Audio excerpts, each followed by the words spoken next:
മിശിഹായിൽ പ്രിയമുള്ള സഹോദരി സഹോദരന്മാരെ, പ്രിയ മക്കളെ,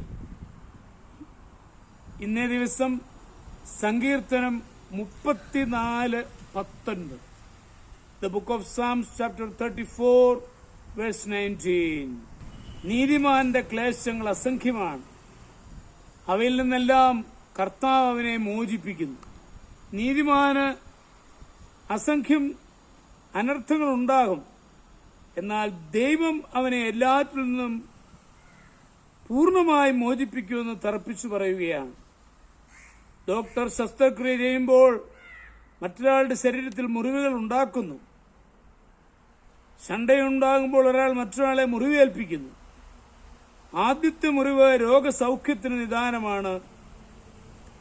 രണ്ടാമത്തെ മുറിവ് അപകടങ്ങൾക്കും മരണത്തിനും കാരണമാകും. നീതിമാന്റെ അനർത്ഥങ്ങൾ അവരുടെ നന്മയ്ക്ക് കാരണമായി മാറുകയാണ്. ധീരമായ ക്രൈസ്തവ ജീവിതം നയിക്കുന്നവർക്കുണ്ടാകുന്ന അനുഭവമാണ് അനർത്ഥങ്ങൾ. വിശുദ്ധ ജീവിതത്തിന്റെ വളർച്ചയ്ക്ക് ഒരളവിൽ അവ സഹായകമാണ്. എല്ലാ വിശുദ്ധന്മാരും ധാരാളം സഹനങ്ങളിലൂടെ കടന്നുപോയവരാണ്. ജോബിന്റെ കഷ്ടപ്പാടുകൾ ഭയങ്കരമായിരുന്നു. ജോസഫ് ഈജിപ്തിന്റെ അധിപനാകുന്നതിന് മുമ്പ് നിരവധി കഷ്ടപ്പാടുകൾ തരണം ചെയ്യേണ്ട ദൈവഹിതമായിരുന്നു. ഒരപ്പൻ സന്തോഷവാനായ മകനെ കൂട്ടി അപരിചിതമായ ഒരു ദൂരസ്ഥലത്തേക്ക് കാൽനടയായി പോവുകയായിരുന്നു. അവർ തകർന്ന ഒരു പാലത്തിൽ കയറിയ ശേഷം ഭീകര ജന്തുക്കളുള്ള കാട്ടുപാതയിലൂടെ ഒരു ഗ്രാമത്തിലെത്തി.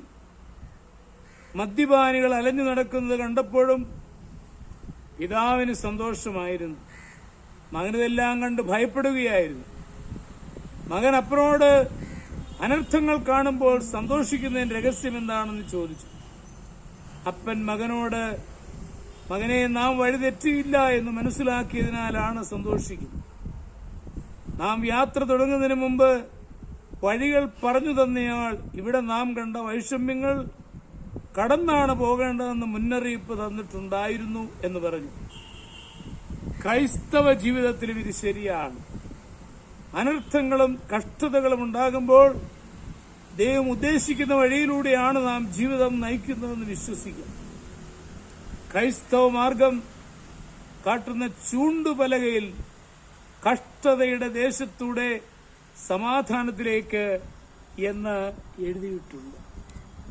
നമ്മുടെ കർത്താവ് യേശു മിശിഹായുടെ കൃപയും പിതാവായ ദൈവത്തിന്റെ സ്നേഹവും പരിശുദ്ധാത്മാവിന്റെ സഹവാസവും പരിശുദ്ധ അമ്മയുടെ മധ്യസ്ഥതയും നിങ്ങളോടുകൂടി ഉണ്ടായിരിക്കട്ടെ, ഇപ്പോഴും എപ്പോഴും എന്നേക്കും. ആമേൻ.